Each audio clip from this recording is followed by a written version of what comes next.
Welcome, guys, to How the Frack We Got Here, a show that takes the news and events of the week and try to make sense out of it all. I'm your host, the most Will Buchanan, and on this show, we simply are all about the facts. There are plenty of news stations out there that simply want to do anything short but inform you. Here at How the Frack We Got Here, that's all we believe in. We go up to the left, we go up to the right, we go up to the middle of independence, we go after all sides because there's more than one side of a story to everything.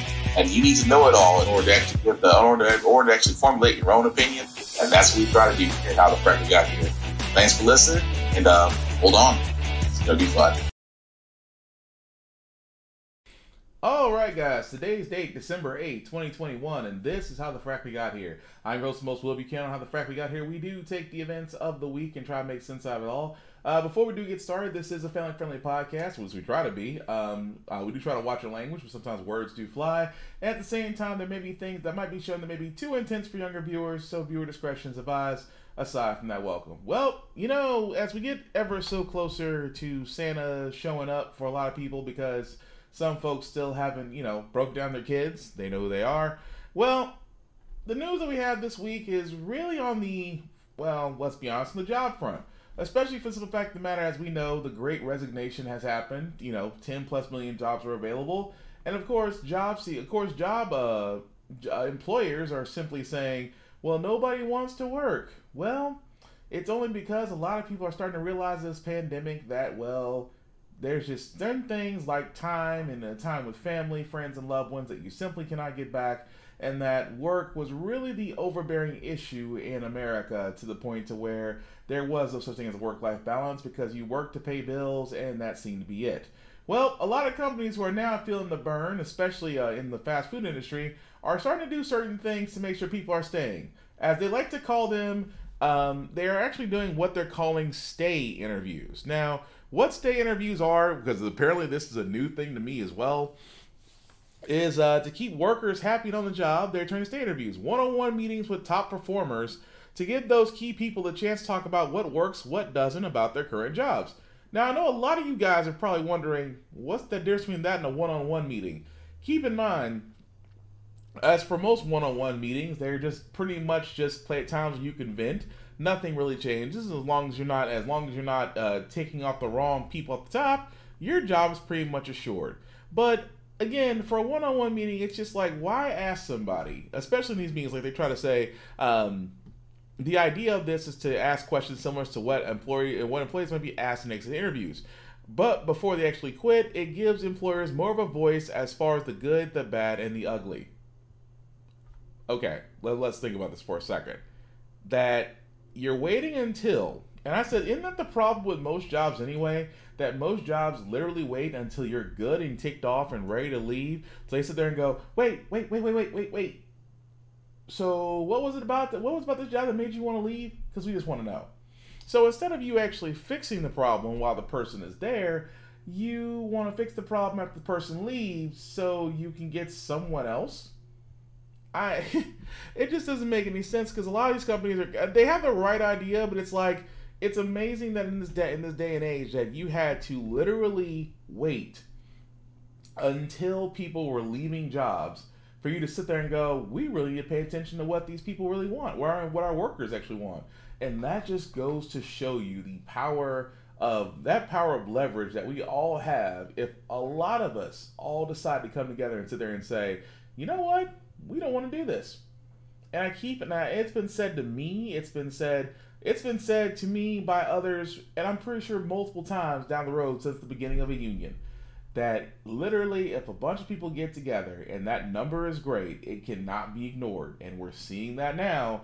As it stands, there's still 10 plus million jobs out there that are going unfulfilled. And it's not because of the fact that people don't want to work. People want to work.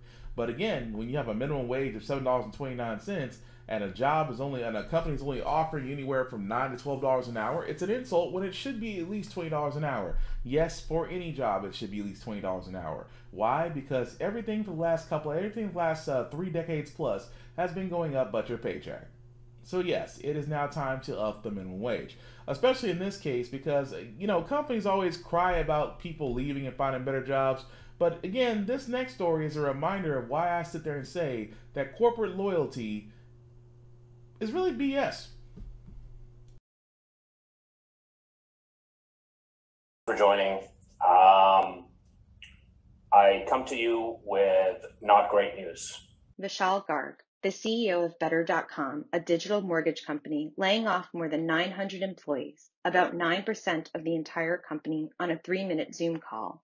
The market has changed, as you know, and we have to move with it in order to survive. This is the second time in my career I'm doing this, and I do not want to do this. The last time I did it, I cried. This time I hope to be stronger. He also told the hundreds of former employees that they would receive about a month of pay and 3 months of benefits, all of which would be detailed in an email from Human Resources sent to their personal email addresses. An employee who was laid off that day said his company-issued computer went dark shortly after the call ended. He didn't receive the email from Human Resources until hours later. It seemed like he could have had a better way to go about it. Maybe in individual rooms with HR people, said the employee, who said he wished to remain anonymous for fear of retaliation. Garg has faced controversy before. In an email to employees obtained by Forbes last year, he wrote, "You are too slow. You are a bunch of dumb dolphins. So stop it. Stop it. Stop it right now. You are embarrassing me," according to a Forbes profile on Garg that he refused to participate in. It is unclear what prompted the email. Better.com CFO Kevin Ryan telling NBC News, "Having to conduct layoffs is gut-wrenching, especially this time of year.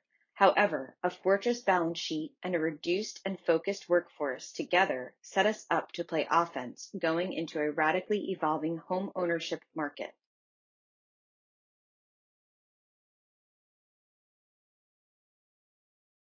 Now, of course, again, this is why I said I'm going to go into this, where you have to be it's one thing to sit there and say that layoffs are going to happen, that firings are inevitable.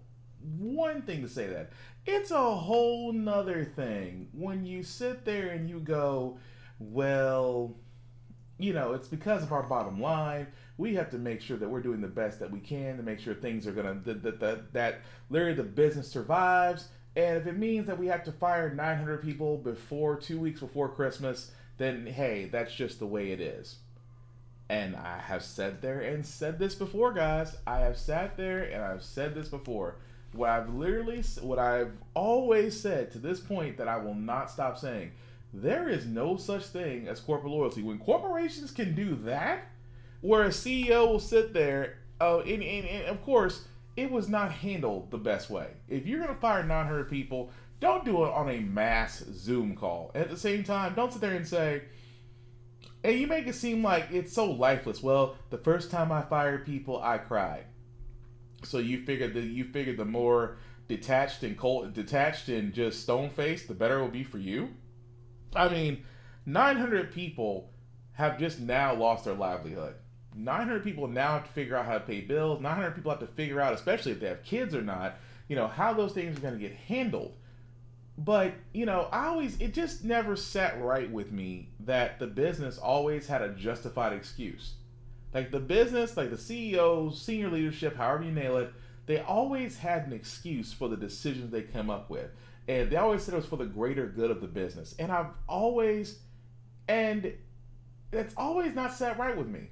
Even more so where I tell people all the time, I still say it to this day, there's no such thing as corporate loyalty. If you, I'm not wishing death upon anybody, but if you croak tomorrow, there would be a job opening that used to be yours in the newspaper or LinkedIn or wherever you see job ads will be posted faster than your obituary would be in the paper.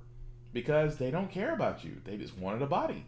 And with these people at Bear.com, especially with this joke of a CEO, who will still be getting his bonuses, I'm sure. So will the people closest to him, because that's how most corporations act. Because they get rid of the ones that are expendable, but as long as you're one of the nice ones or you're in the inner circle, you're covered. But I have to give it to them because they did speak to one of the employees that got let go from that Zoom call, and his disposition is positively amazing. I'm just being honest about that. Meetings that pop up all the time, but not usually some that come from the CEO. Wade Sherman says he recently got a promotion and a raise. I even had a manager meeting that morning, a one-on-one with my manager, and everything seemed to be good. But on Wednesday, he and about 900 employees also got fired. If you're on this call, you are part of the unlucky group being laid off. In video verified by NBC, the CEO of Better.com, an online mortgage company, fired hundreds from its workforce. It felt very disconnected. The way that the company's been going has been very positive, getting ready to go to IPO. So we're really excited. The startup announced it's going public earlier this year, giving it a valuation of nearly $7 billion, described as a unicorn by Forbes and deemed the best startup in America for 2 years, according to LinkedIn. Better.com is not the first company to have a mass layoff. So why the strong reaction? They just received a $750 million cash injection. It just seems unfair. Gupta studies the impact of layoffs on employee retention. In general, a layoff is going to get a strong reaction, whatever time it is. And right now it's COVID, and it's also right before the holidays. Better CEO saying he made the decision himself, citing the market, performance, and productivity. We are laying off about 15% of the company. Then telling employees termination effective immediately, and HR would reach out on benefits and severance. Company CFO Kevin Ryan saying to NBC in part, layoffs were, quote, gut-wrenching, but needed as the company navigates, quote, a radically evolving homeownership market. This comes as the pandemic and unpredictable markets leave businesses and those who work for them on edge. Which is the biggest thing that corporate America could do to regain the trust of Americans is to stop laying off people.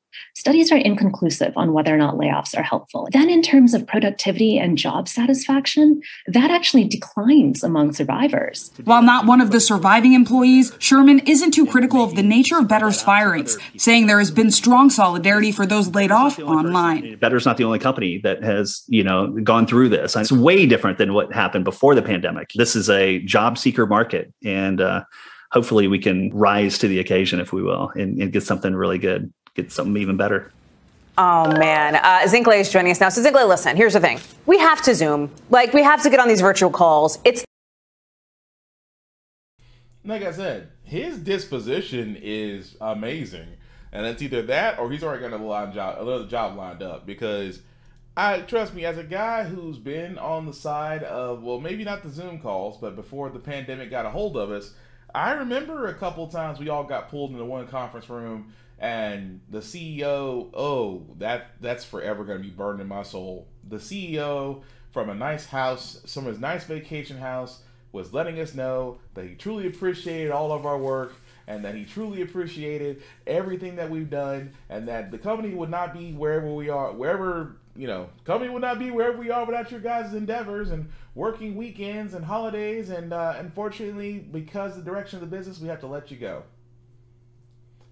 Imagine all your effort being put into something like that, only to be told that your services are no longer required.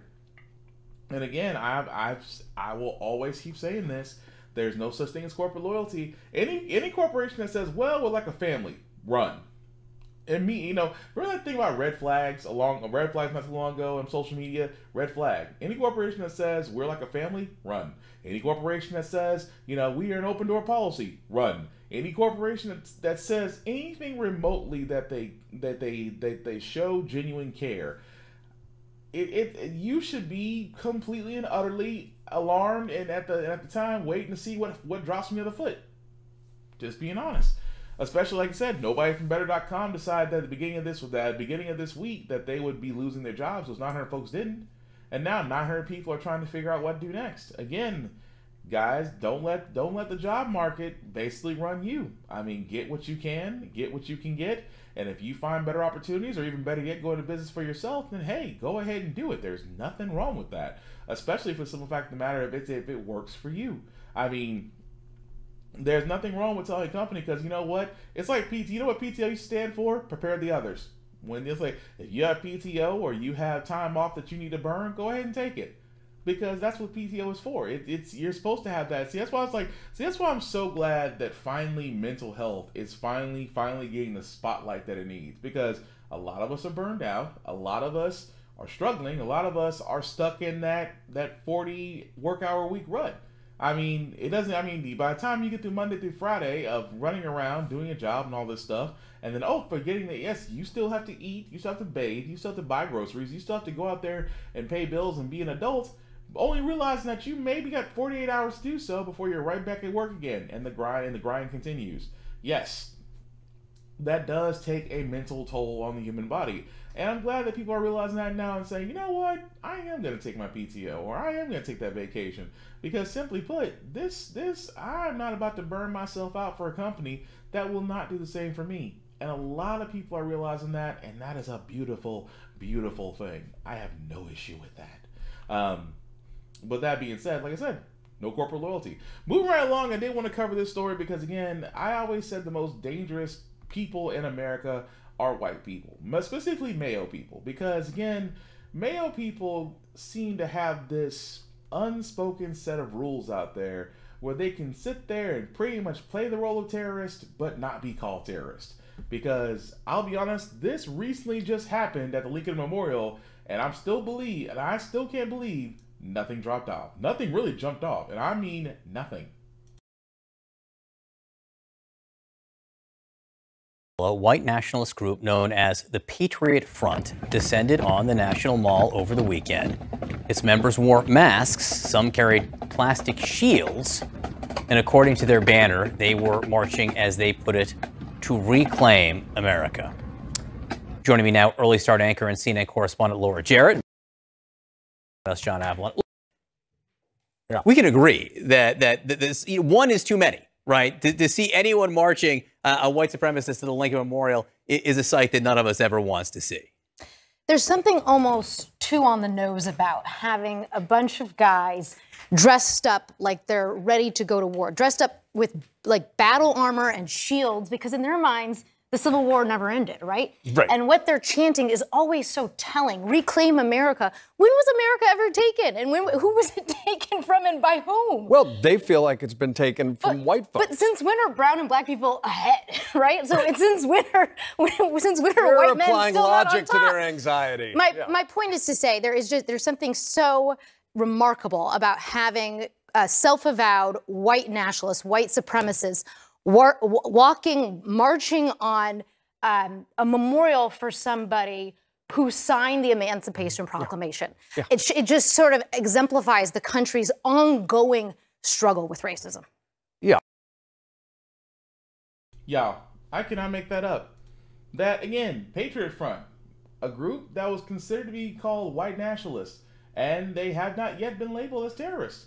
But again, how is it a protest when you go in masked up, when you go in with mask, hats, goggles, shields, and practically riot gear? Marching on the Lincoln Memorial because you want to reclaim America. And I'm sorry, every time I hear that, I'm like, which part of America are you trying to reclaim, sir? I mean, the part where, white men had it easy and the rest of us were kind of in a bind, literally and figuratively. I mean, the simple fact of the matter is that actually occurred over the weekend and nothing happened to them. Now, I always said it funny. I always said, now, imagine a group of black people or black men actually did the same thing that those men did. Do you not think there would not be a military response? I don't even say military. Police response at best. But there would be a National Guard response to that.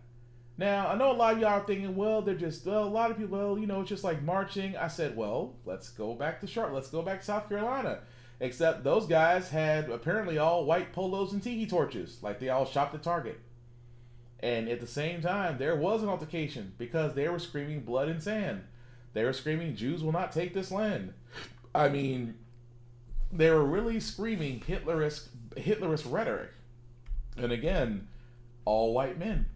I hate to really say this to a lot of people, but y'all guys are the most dangerous terrorist group in America. I am more paranoid of what a Mayo person would do before a Muslim. I'm just being honest. I would be more paranoid of what Jim Bob and them might do, and yes, that is profiling. But I'm more scared of what they would do versus what a Muslim man or woman would do, because again, it's like there's a different set of rules out there for these folks. And again, it's like, what are you marching to reclaim? And it's like the journalist said, what are you reclaiming? Because it is more than fairly obvious that the world that you're living in is changing, and that if you're looking at it from an ethnic class standpoint, yes, Caucasians are starting to be no longer the top of the food chain in America, and you haven't been for quite a while. And I think that the reality is setting in as you see more women, more people of color, more even Muslims, even Native Americans in the positions that they need to be in, and Latinos in the positions that they need to be in. But you know what they are? But you know what they're really freaking out about? Less white people in certain positions, because they're the ones claiming racism. They're the ones claiming profiling. They're the ones that are claiming really everything under the sun that you didn't think that male people would claim. But now you have these groups that are coming out here. I mean, they're no different than the Boogaloo Boys, the Proud Boys, Patriots Front. I know there's probably, I'm almost certain there's at least about a good dozen out there that haven't been named. And they're doing right to cover themselves up because the internet is good at picking people out. And there's not a person out there that wasn't seen that was doing something stupid that Twitter did not find out or Facebook did not find out and was able to get the name of them faster than police did. Just saying. But again, the most dangerous people out there are male people, because apparently they can get away with murder. Don't believe me? Ask Kyle Rittenhouse. But moving right along, guys, I did want to cover this because I was like, I had mixed feelings about this, because the Department of Justice looked into the Emmett Till investigation and they just recently closed it. And nothing has changed. Called to this meeting to receive information about the findings of the FBI in its last leg of the investigation into the lynching, the 1955 lynching of Emmett Till. And we have been working with the government for the last 4 years. Reverend Parker and Ms. Edwards have been working with the FBI and receiving information. Reverend Parker, of course, is a cooperating witness as well as a victim and a survivor of that night of terror in 1955.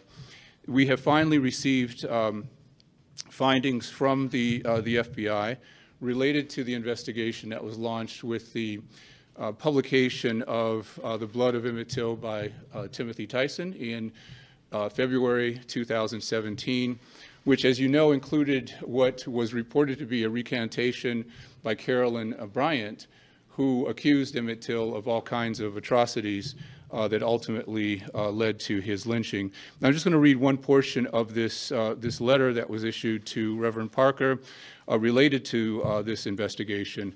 In 2017, Professor Timothy Tyson alleged that Carolyn Bryant, now Carolyn Donham, the wife of one of the confessed murderers and a witness to events leading up to the murder, had, in an interview with him, recanted previous accounts she had given of the circumstances surrounding Mr. Till's murder. In response, the department and the FBI examined whether Carolyn Bryant had recanted, and if so, whether she had information that would allow prosecution of any living person, including Carolyn Bryant herself. Following the exhaustive multi-year investigation, which included thoroughly reviewing that new evidence and examining the evidence gathered from an earlier investigation, we regret to inform you that for the reasons explained more fully below, we have not uncovered sufficient evidence to support a federal prosecution. The department re-examined Mr. Till's murder pursuant to the acts named in his honor, the Emmett Till Unsolved Civil Rights Crime Act, the Emmett Till Act, and its more recent reauthorization. The current re-examination of Mr. Till's murder was conducted by FBI special agents, assistant U.S. attorneys, and the local Mississippi District Attorney's Office, and experienced cold case attorneys in the Civil Rights Division. So you can imagine that this was quite a blow to the family, and they'll talk more about that. We now know that the case is closed, formally closed. It was opened in 2007. It was never actually closed, even after the investigation then led to no indictments. So it was easy to reopen once this new evidence came to light. It is now officially closed without any recommendations for indictments, without any indication that there was any verifiable evidence that Carolyn Bryant actually recanted, despite what is published in the Timothy Tyson book. And there was no credible evidence that Timothy Tyson could provide that would have led to any further action in this case against. So maybe I'm lost here. Like, what does it all mean then? I mean, it is, for all those that don't know, or you've been under a rock, or you, I guess, decided that history was not your strongest subject. Emmett Till was a young man who was visiting his family and was accused of whistling and making sexual advances toward a white woman, in which a mob, and let's call them what they are, a white mob went, found him, beat him, mutilated him, hung him, and dragged parts of him out in the street for the world to see. It was probably one of the most heinous acts it's probably one of the most heinous and disrespectful and disgusting acts in American history. Even more so that the woman that they did refer to did allegedly recant her story. So I had to ask this question, like, what was the whole point of Department of Justice looking into this? I mean, number one, if you did find evidence that she did recant her story, what can be done? At the time, the woman that was in the Emmett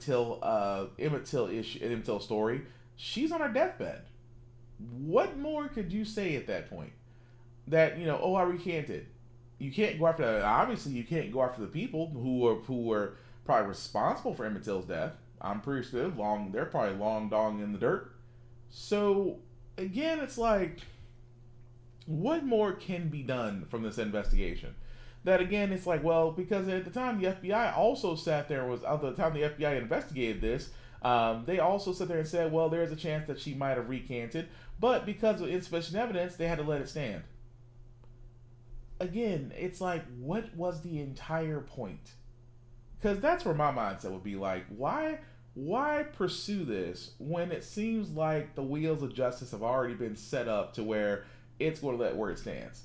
That we know above all else, well, let's call it what it is. That number one, that she pretty much lied, and she got away with it. And this is why I sit there and say it's going to get to a point, and I've been saying this, especially when it comes to black folks, I said, we're going to start wearing body cams. We're going to have to. I hate to say it. You thought law enforcement had to wear body cams just to make sure everything was the up and up. We as black folks got to do that now. Because it's almost like anything we say, we're the aggressors. We are never the people that have been assaulted. We're never the victims. We're always the aggressors. We're always the ones that are always going to be assumed that it was us. We are guilty by default in a lot of people's eyes. And I'm so honestly tired of it. But at the same time, it's like Emmett Till will never get the justice that he deserves. And unfortunately, the people who are responsible for him, unfortunately, they'll never see their day in court. And the woman who literally, I still believe this day, recanted her testimony, I mean, she'll never see her day in court. So again, I have to ask this question: what does it all mean? This is like a symbolic gesture of looking into a case that honestly has very little witnesses and very little evidence. I mean, all I can say is, what's the point? Aside from what? Saying that you've done your due diligence, you just done it at just a few decades late? I mean, you guys who are watching this podcast, please let me know what you guys think, because for me, it's like, what was the point of this entire exercise looking into a case that at this point cannot be changed? That's what I want to know. But moving right along, guys, again, this is the reason why I say we need to be vocal about injustice wherever it is, especially in my state of Tennessee, where we are still progressively backwards.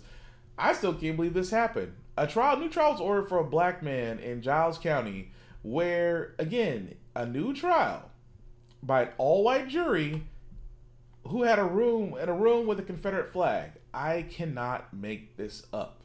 They literally sat there and said, and a quote-unquote, a black man's criminal conviction was overturned in Tennessee after an appeals court said the jury, which deliberated in a room adorned with a Confederate flag and a portrait of Jefferson Davis, had been exposed to improper influence.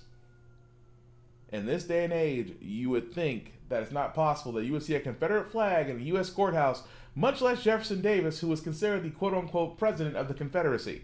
They did say that Gilbert was arrested after a family dispute on Christmas Eve 3 years ago in Murfreesboro, southeast of Nashville. According to the decision, a grand jury indicted the following April on charges of reckless endangerment, lawless possession of a firearm, and resisting arrest, and he was convicted in a jury trial last year. Both juries deliberated in the UDC room in the Giles County Courthouse, which is maintained by the United Daughters of the Confederacy. The judge who wrote the decision noted that it wasn't clear how the private group came to possess the room nearly a century ago or add its emblem to the door in 2005. Wait. It wasn't clear how this private group, the United Daughters of the Confederacy, was able to possess a courtroom with Confederacy items.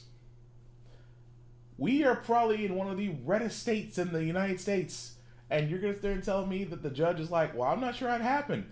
Well, it's easy, Judge, because a lot of people still believe that the Civil War was done wrong, especially in Tennessee. And again, the Confederate flag, or the battle flag, because again, remember that whole hoopla about that? You guys are going to take away my heritage. It's part of our heritage. It's a part of my culture. So is slavery, because that's what the flag represents. In my opinion, it represents slavery and treason. Because, again, it was the lower half going against the Union, saying that they just simply did not want to be taxed. Or my personal favorite, you did not want to pay for labor, which is still kind of going on today in a really messed up sort of way. But again, I'm glad that man is going to get retrial, just because, again, they were imposed in proper nature. Sir, they were in the South by an all-white jury. Black people in the South are used to this because, again, we just can't see a jury of our peers. Because a black person is on trial and it's a all-white jury, my friends, that is not a jury of your peers. But it's always amazing. Let the same thing happen to a white person who gets an all-black jury, then they're going to be screaming. They're going to be screaming that it's not a fair trial. That's all I'm saying. Also, well, at least one good thing did happen in Nashville, which I'm still happy about, but a lot of people are still ticked off about. We finally got rid of that ugly-ass statue off I-65.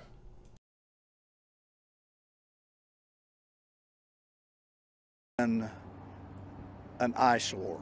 People did not shy away from their thoughts on the removal of the controversial statue of the Confederate general and Grand Wizard of the KKK. I'm glad it's gone. It was time. Way time for any number of reasons. Indifferent overall, but it seems to me that, it is part of history and part of the Southern culture or the existence of the South. The Nathan Bedford Forrest statue, which had been vandalized several times, sat on the private property owned by this man, Bill Doris, who was aware that people were unhappy with the statue. It was ugly. I hope nothing unfortunate happens in the situation of the removal of the statue. The statue you could see from I-65 is no longer there, and that's good news for Senator Heidi Campbell, who was out this morning in front of the property hoping to see it leave. Over the course of several years, I tried hard to get it to the state to let vegetation grow up on the highway around it, because it's private property, so we couldn't obviously ask to have it taken down, but we could ask to not see it because it's hurtful. On the very year that the Nathan Bedford Forrest statue in the Capitol came down, to have this heinous statue come down, I think is just great. I'm really happy that we no longer have to look at it. One Nashville man says he sent this letter to the attorneys of the estate of the private property, willing to pay $10,000 for the controversial Bedford Forrest statue. What we would do is just demolish it, make it a public event, throw a big party, and try to raise some money for some local charities at the same time. Now, I'll be honest with you, wouldn't be mad about that. Yes, the Nathan Bedford. Now, for all those that live in Tennessee and you've been on I-65, you have seen that ugly thing that has been literally set up there for as long as I can effing remember. because it was just an eyesore. Not only was it an eyesore, keeping in Nathan Bedford Forrest was actually one of the founders of the KKK. And, of course, was the general in the Confederacy. And, again, this was around the time when a lot of the statues around the U.S., especially in the South, Confederate statues were being removed, busts were being removed from state offices, and names across certain dormitories, libraries, things of that nature were being renamed. All for good reason. Even though a lot of people had issues with it. Oh, well, you're taking down our heritage. That's our culture. And I always said at the same time, I said, so you're for racism? Well, I didn't say that. Well, that's your culture. See, again, a lot of people, like I said, goes back to the Confederate flag. Remember the Confederate flag was being taken down? NASCAR would no longer show the Confederate flag. And individuals literally lost their minds. Oh, well, you're fighting. That's our heritage. That's the Southern right. Okay, claim peach tea. Claim half and half. Claim NASCAR. That's all Southern heritage. Claim pecan pie. That's Southern heritage. Claim SEC football. That's Southern heritage. But with all that being said, why do you need to claim a flag that was of a treasonous group of people that lost the Civil War? That's the thing I don't understand.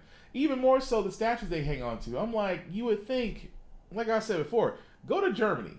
Germany, this is probably the best analogy I can give. If you go to Germany right now, see if you can find one inkling of a swastika, or Nazis, or Adolf Hitler. Aside from the history books, where else are you going to see it? I guarantee you, unless somebody from Germany shows up with a picture and says, here it is. Aside from that, you won't.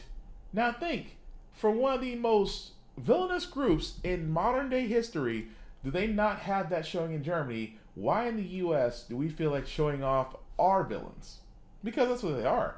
I mean, for me, it just makes no sense. But people defended that statue harder than defending homelessness in Tennessee.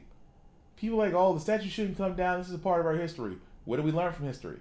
Because we obviously haven't learned. If we really did learn from history, that we learned that 1, slavery is wrong, 2, you should pay for work, labor, and 3, you should pay your taxes. If we really learn from history, that's exactly what we're supposed to get from that. But no, we like the rebellion. I mean, for a lot of people that don't want to admit, they like going against the grain. They like the whole idea of being a rebel. They like the whole idea of, the outlaw. Because, I mean, you got some folks out there that truly believe that that's the way to live life. At the same time, for the rest of us that are rooted in reality, we're learning from history. And the thing about it is, we should be getting rid of the statues. And it's beyond high time, because the only reason they couldn't get rid of the statue is because the person that they showed there with the thick glasses, he was the one that owned the property around there, and he was the one that was being a holdup.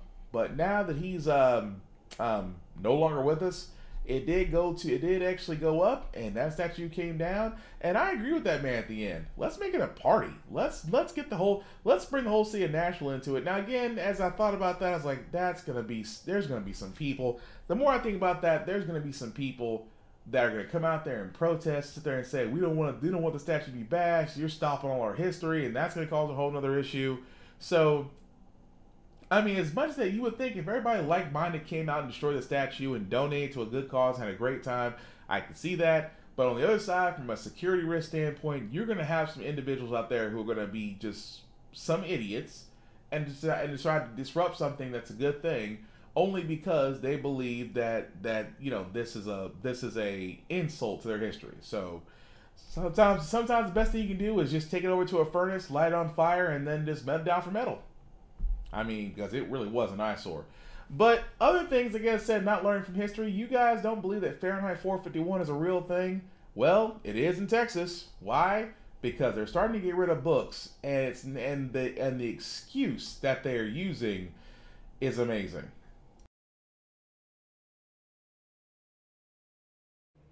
Books in schools have been a hot topic lately. We saw firsthand that there were some books that were not appropriate in the least. Northeast ISD has pulled 414 books from its bookshelves to review. The biggest concern is obscene or vulgar text. That's really what we're looking for. NEISD spokeswoman Aubrey Chancellor says the district did get Republican Representative Matt Krause's letter asking districts across Texas to review and remove 850 books he says could, quote, make students feel anguish or any form of psychological distress because of their race or sex. This is not about censorship. This is not about politics. It is really about making sure that the appropriate books are in the hands of the appropriate age students. You said that this is not about politics, but this is in response to Representative Krause's letter to NEISD. We were actually already reviewing our books prior to this request. It's just that during this request, we decided to review the 414 that were on Krause's list as well. Chancellor says they started reviewing books after finding an inappropriate book last spring. But how did these books get into our local schools to begin with? We rely on publishers to tell us what age they're best suited for. We've now realized that some of those publishers were just not accurate. A petition has already started calling on school officials to remove the Krause list from all NEISD schools, saying, these books serve as an important place in our community as they not only provide important educational resources on Black history, they also provide a safe haven for young LGBTQ students who take comfort in this representation. We are asking for NEISD to take action against the suppression of our resources, and we are asking students to help us in advocating against this Krause list. More than 830 people have signed it. We obtained a list of the books being reviewed. The titles go back as far as 1988, including Roe v. Wade, the untold story of the landmark Supreme Court decision that made abortion legal. They called themselves the KKK, the birth of an American terrorist group, homosexuality around the world, safe havens and cultural challenges, and hashtag Black Lives Matter, protesting racism. So topics of LGBTQ or a character being bisexual is not something y'all are concerned with at the time. That's not something that we're looking at. We're simply looking at vulgar or obscene text. Whether the characters in the book are female, whether they're male, it's irrelevant.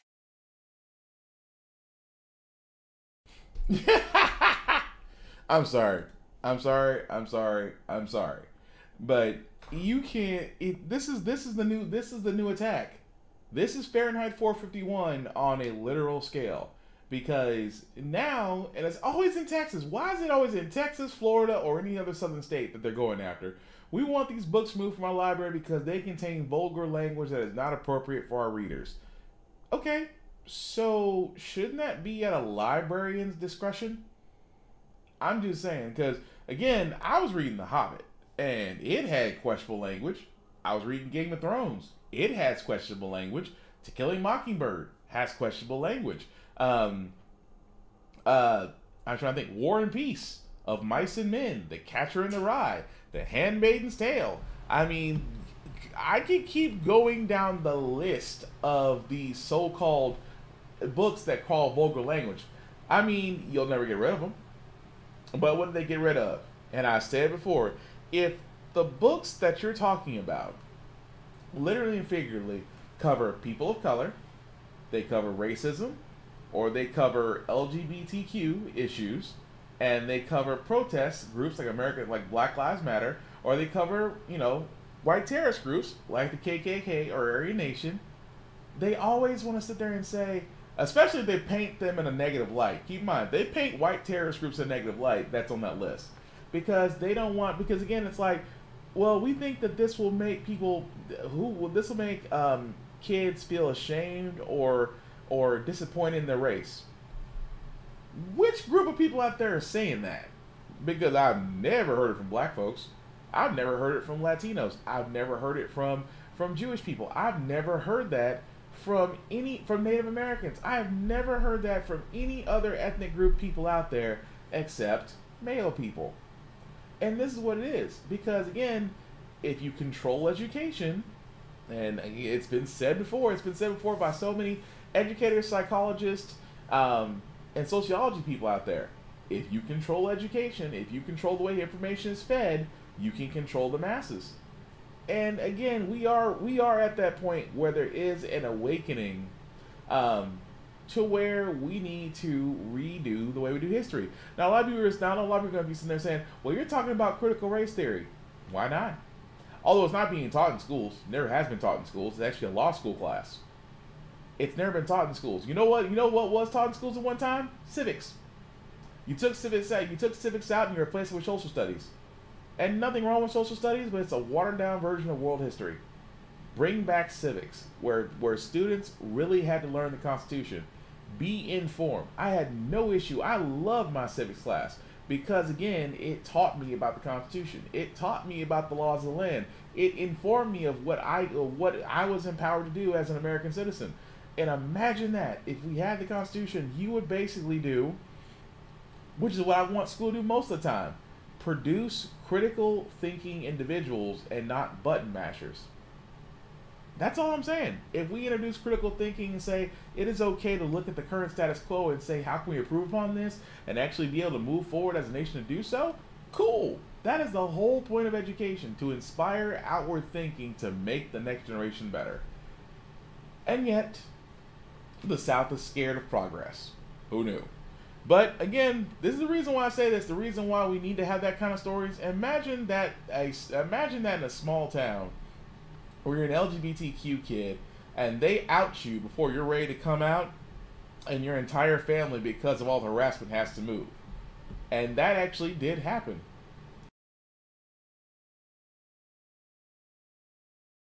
You'll see various signs the community cares for transgender youth. But perhaps the biggest sign was on the banks of the Mississippi River Saturday. We are here to show that Hastings embraces kindness. Hundreds signaling their support. We stand with trans kids.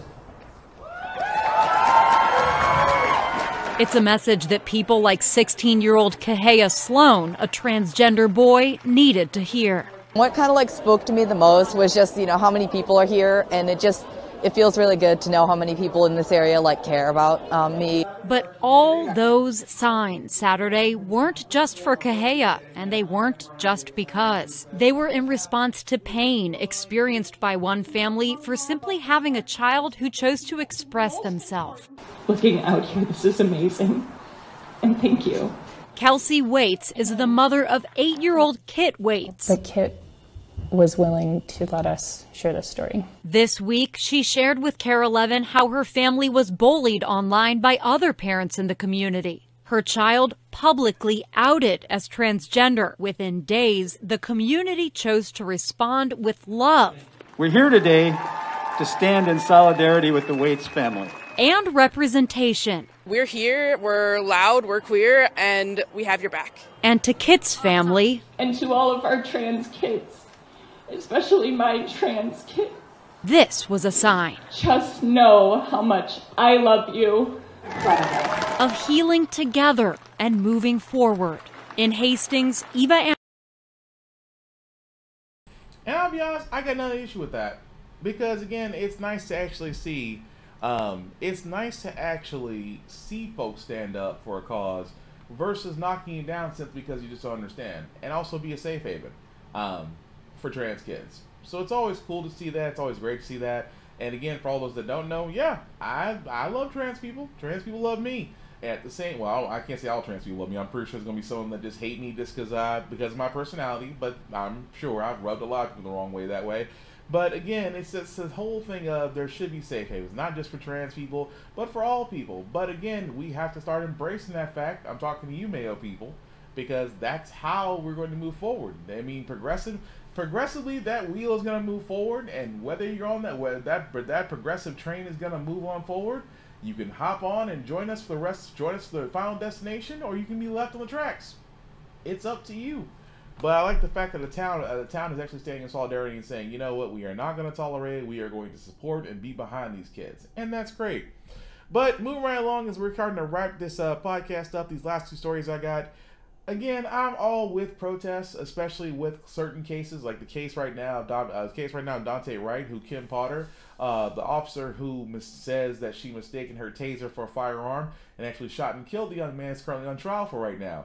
The judge at the time has not allowed cameras in the courtroom. So as the case is going on, we do not know, as far as the press and everybody else knows, exactly what's going on in that courtroom. Now, again, there is a protest going on right now for the judge to allow cameras in the courtroom, but unfortunately, this one man took it just a wee bit too far. I know where I'm at. The live stream begins with activist Cortez Rice on the floor of the condo where he says Judge Regina Chu lives. We got confirmation that this is her house right here. Judge Chu is presiding over the trial of Kim Potter, the former Brooklyn Center officer charged with manslaughter for shooting Dante Wright. The judge stay in this nice, predominantly white neighborhood, this nice little white building. Rice lingers by the door, then yells out the window at other protesters. Hey, yo! And walks outside after a resident on the floor questions him. Is there a reason why you're yelling out the window? Yeah, to let the gang know we up in this bitch. Outside, Rice joins about 20 other protesters yelling for Judge Chu to allow cameras in the courtroom for the Potter trial. We need those cameras in that courtroom, lady! What's your reaction having watched a little bit of that video? I understand the First Amendment. I understand that people have a right to protest, but you want to have a protest that's effective. And this is a monumentally stupid way to go about to express your opinion. Former Chief Judge of Hennepin County District Court Kevin Burke, now retired, says the tactic is ineffective because no judge would make a ruling out of intimidation for the obvious precedent it would set. It is not at all designed to be an effective protest. It's just popping off in a pretty dumb way. Many people inside the condo called 911, and Minneapolis police are now looking into it. Rice deleted his live stream, but returned today to defend his actions, claiming he was not intimidating Judge Chu. It's very unfortunate for y'all little-minded people.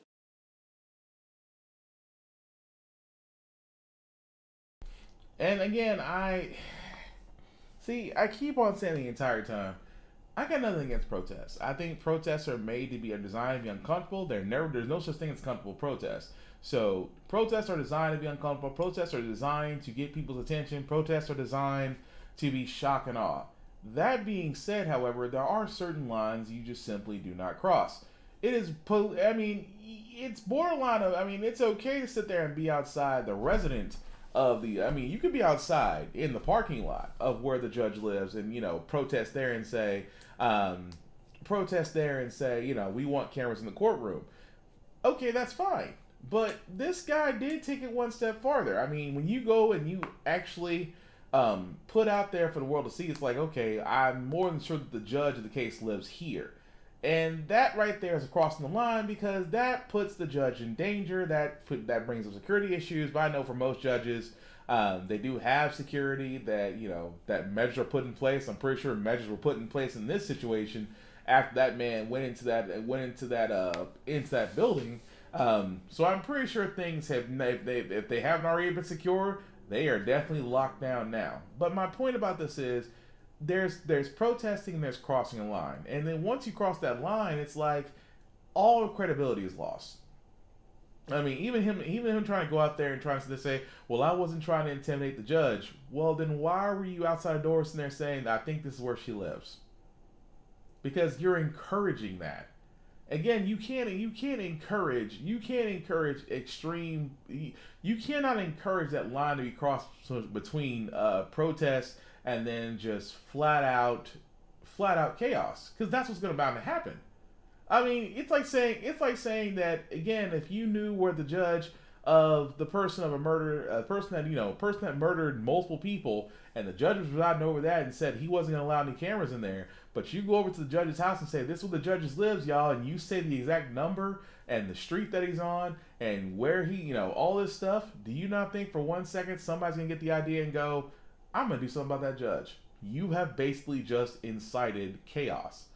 And I think it's not helpful.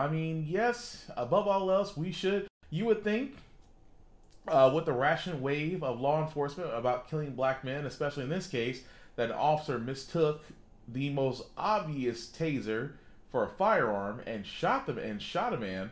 You would think this is a open shut book case. But I can understand the hesitancy, because again, it doesn't always seem to be the case whenever it comes to law enforcement and black people. Just because we saw some cases where it should have been open and shut, and some people walked. Kyle Rittenhouse. So I get that, but we cannot cross the line. We have to be better. We have to understand that protesting means that we get the attention of those that will lead to change. We don't do that by pretty much crossing the line and intimidating, which is what exactly that man did.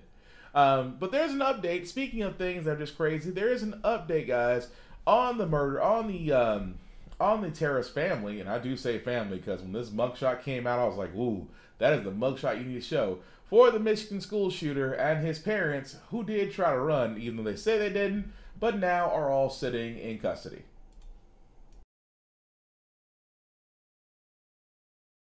Details about what the parents of the suspected school shooter were allegedly doing when police say they were on the run. Andre Shakura, who police say is a person of interest, now speaking to investigators. James and Jennifer Crumbly were found inside his art studio this weekend. Police say the Crumblies had withdrawn $4,000 from the ATM. Shakura's attorney says his client didn't know they were fugitives, that the couple had asked for a place to stay because they were getting death threats. They came in the morning and that Mr. Shakura left at 5 p.m. and basically asked them to lock up and leave, and they then overstayed into the evening, and Mr. Shakura had no idea and only found out the next day. On Saturday, hours after the couple was captured, they appeared in court pleading not guilty to 4 counts each of involuntary manslaughter. They're accused of disregarding red flags prosecutors say could have prevented the deadly attack, including allegedly ignoring the school's warning the suspect was caught searching for ammunition online, and not mentioning their son had access to a gun when school officials showed them his disturbing drawing of a person shot and bleeding with the words, "The thoughts won't stop, help me." These 2 individuals could have stopped it. Defense attorneys say the suspect was not given access to the gun. But that gun was actually locked. We've learned a 14-year-old girl has been discharged from the hospital. Tonight, a 17-year-old shooting victim remains in stable condition. That's crazy, isn't it? That, again, they try to sit there, and the couple tries to sit there and say they weren't trying to run. Okay. You do $4,000 from the ATM. I did not know ATMs can drop to $4,000, did you? If you did, please let me know, because already that's a red flag in my opinion. You withdrew $4,000 from an ATM on the day after you were supposed to turn yourself in. You go to an art studio and ask the guy, could you stay? And he allows you to stay because you told him y'all were getting death threats. Why were you getting death threats? Oh, well, he didn't know they were on the list. He didn't know. I was like, you know what? That's his attorney speaking. It's not the guy who sheltered them and hid them. It's his attorney, because now it's like, yeah, you can go down for aiding and abetting fugitives. And he's like, oh, well, there was no way I could have known. You have a smartphone, don't you?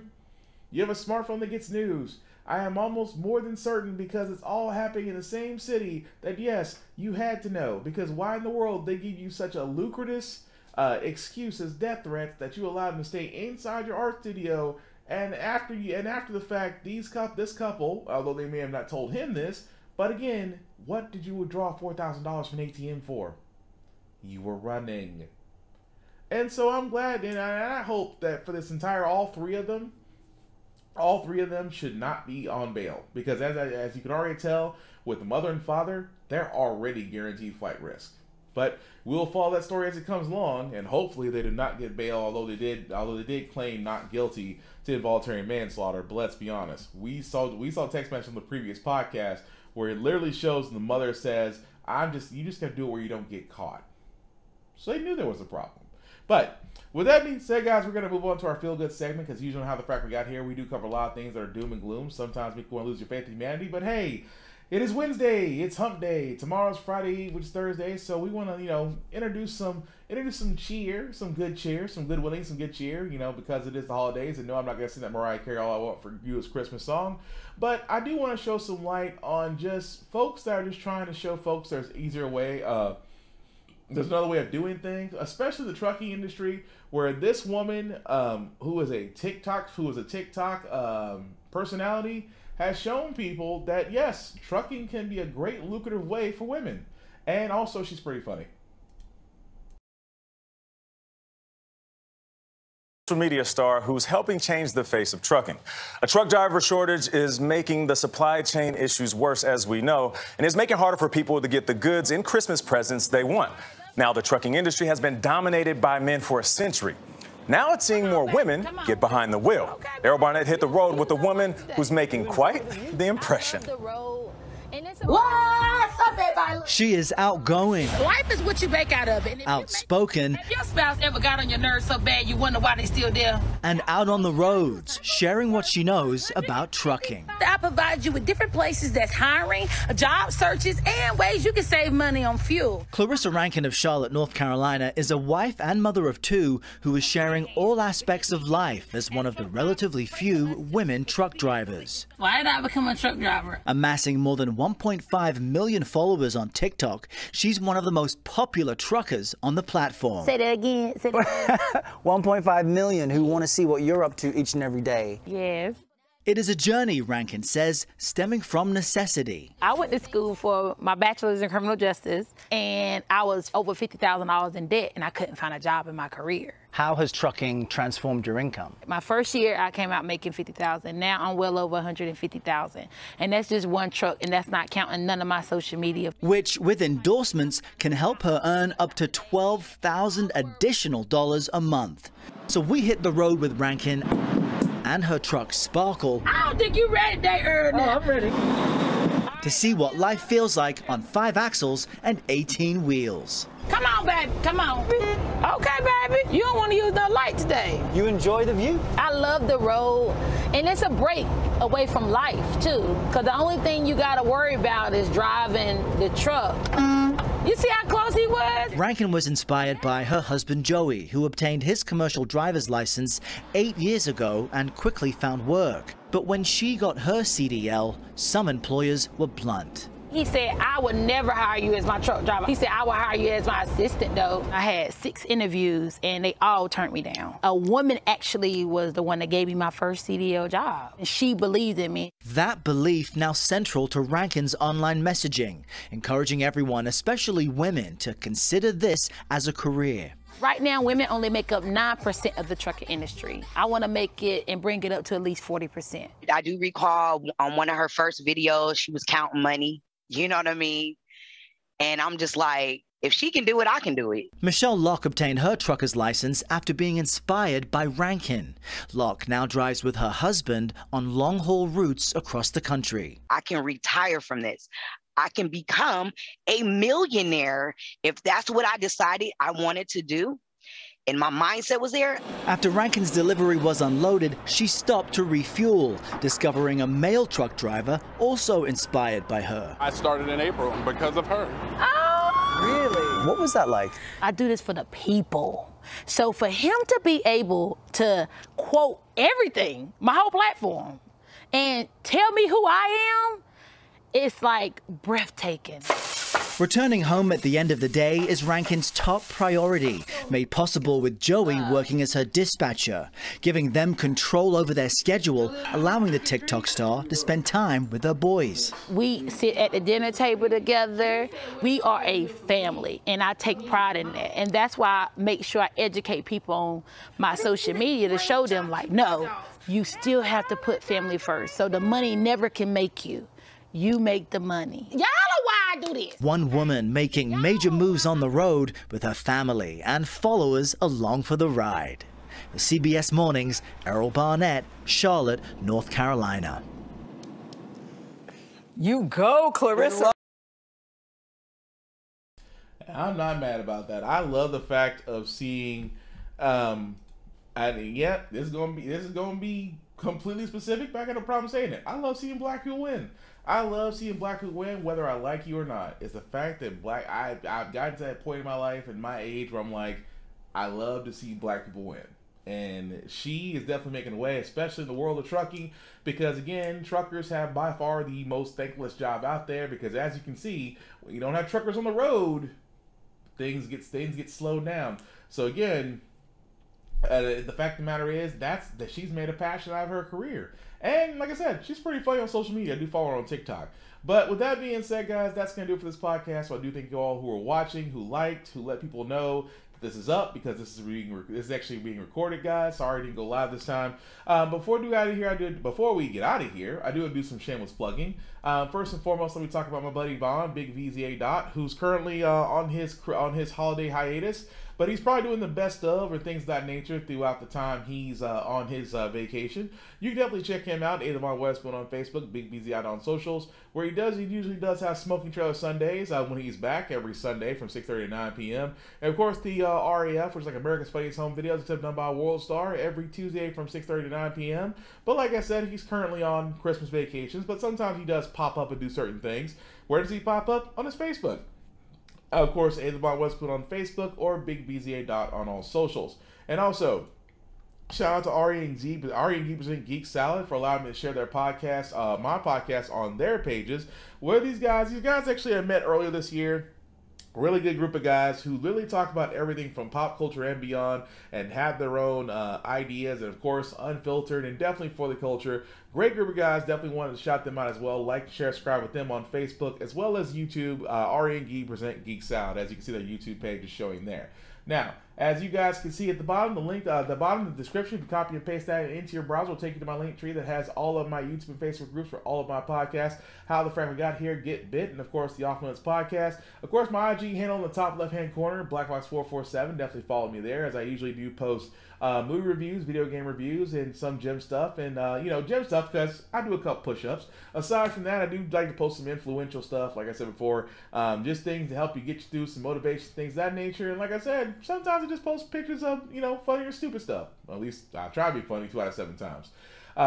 Also, guys, before we do get out of here, if you haven't already, please, as it's getting colder, winter is here, please get vaccinated if you haven't already been vaccinated. Please get your boosters if you already got those. Because trust me, as you can see, the Delta variants as well, the Delta, the Omicron, the Mu, and the original COVID. So it's like all we're missing is 2 more, and you have the offended gauntlet of COVID, but still, it's all about protecting yourselves. It's not just about yourselves, guys. It's about looking out for each other. How do we do that? By basically getting ourselves a shot, by getting ourselves a booster, by wearing masks. Even if you already have been immunized, please, even if you've been vaccinated, still wear the mask. I still wear mine. I'm actually happy about mine. It's one that my girlfriend made for me that I still keep to this day. But definitely wear the mask. Please think of yourselves and others. And if you feel least bit sick, stay home. Just like for me, like I'm suffering because I had a little bit of a stomach bug this week, so I haven't been to the gym, and I want to go work out so bad. I mean, I work out at home as much as I can do, but I can't wait till the stomach bug has left me, because if you don't think for 1 second I'm not running to the gym, you have lost your ever-loving mind. But like I said, think of others, because if you protect yourself, you protect others, and that's how we're going to get through this. The last thing I'll say about How the Frack We Got Here, it's all about staying informed. We're not trying to change minds or persuade people. We're simply trying to do what news stations of old try to do. Give you all the information, allow you to make up your mind for yourself. We do a lot better in society when we're informed. We're progressive, we move forward, we try to right the wrongs of our past by making decisions now that should have been done back then. Like electing our first Madam Vice President who was black, still hoping for Michelle and Barack to come back in 2024. Michelle is the president, and Barack is our Chief Supreme Court Justice. One can hope. Aside from that, guys, please take care of yourselves and each other, and we will get through this. Peace!